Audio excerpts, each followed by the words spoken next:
చార్ధామ్ యాత్ర మనకు ఒకటి ప్రధానమైనది బద్రీనాథ్. బద్రీనాథ్‌లో మనకు ఒక ముఖ్యమైన ప్లేస్ ఒకటి ఉందండి. ఏంటంటే అది బ్రహ్మకపాలం అన్నమాట. ఇదే ఆ బ్రహ్మకపాలం. ఏంటి బ్రహ్మకపాలం దీని హిస్టరీకి వస్తే మనం వెళ్తే ఇదొచ్చేసి బ్రహ్మ ఒక ఐదో తల అనమాట. ఈ ఐదో తల ఏందంటే బ్రహ్మ యొక్క కోపానికి, ఈగోకి ప్రతీక అనమాట. దాన్ని బట్టి ఇంగ అందరిని తిడుతుంటాడు. నేనే గొప్పోడిని, నేనే ఈ సృష్టిని సృష్టించాను, నాకన్నా గొప్పోళ్ళు ఎవరు లేరని చెప్పేసి. ఇలా దేవతలందరూ వెళ్ళేసి శివుడిని వెళ్ళి వేడుకుంటారనమాట. అప్పుడు కాలభైరవుడు అవతారం ఎత్తి శివుడు బ్రహ్మ ఒక ఐదో తలను తీసేశాడనమాట. తీసేసినప్పుడు వచ్చి ఆ తల ఇక్కడ పడిందంట. ఈ తల దగ్గర బ్రహ్మకపాలం దగ్గర అందరూ పిండం పెడుతుంటారు వాళ్ళ పెద్దలకి. అది ఒకసారి పెడితే మళ్ళీ పెట్టాల్సిన అవసరం ఉండదని చెప్పి వాళ్ళకి మోక్షం కలుగుతుందని చెప్పి ఇక్కడ పెడతారు. సో మీరు కూడా వెళ్ళినప్పుడు ఇక్కడ పెట్టండి మీ పెద్దలకి.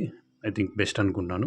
ఇంకొచ్చేసి ఇది ఎక్కడ ఉంటుందంటే మనకి కరెక్ట్ బద్రీనాథ్ టెంపుల్ ఉంది కదా, దాని ఆపోజిట్ నిలబడితే మనకి రైట్ సైడ్లో ఒక 200 దూరంలో అలకనంద ఒడ్డున ఉంటుందన్నమాట. అంతే, వెళ్ళేసి దర్శించుకోండి, రాండి. ఇలాంటి వీడియోస్ కోసం subscribe my channel. Thank you.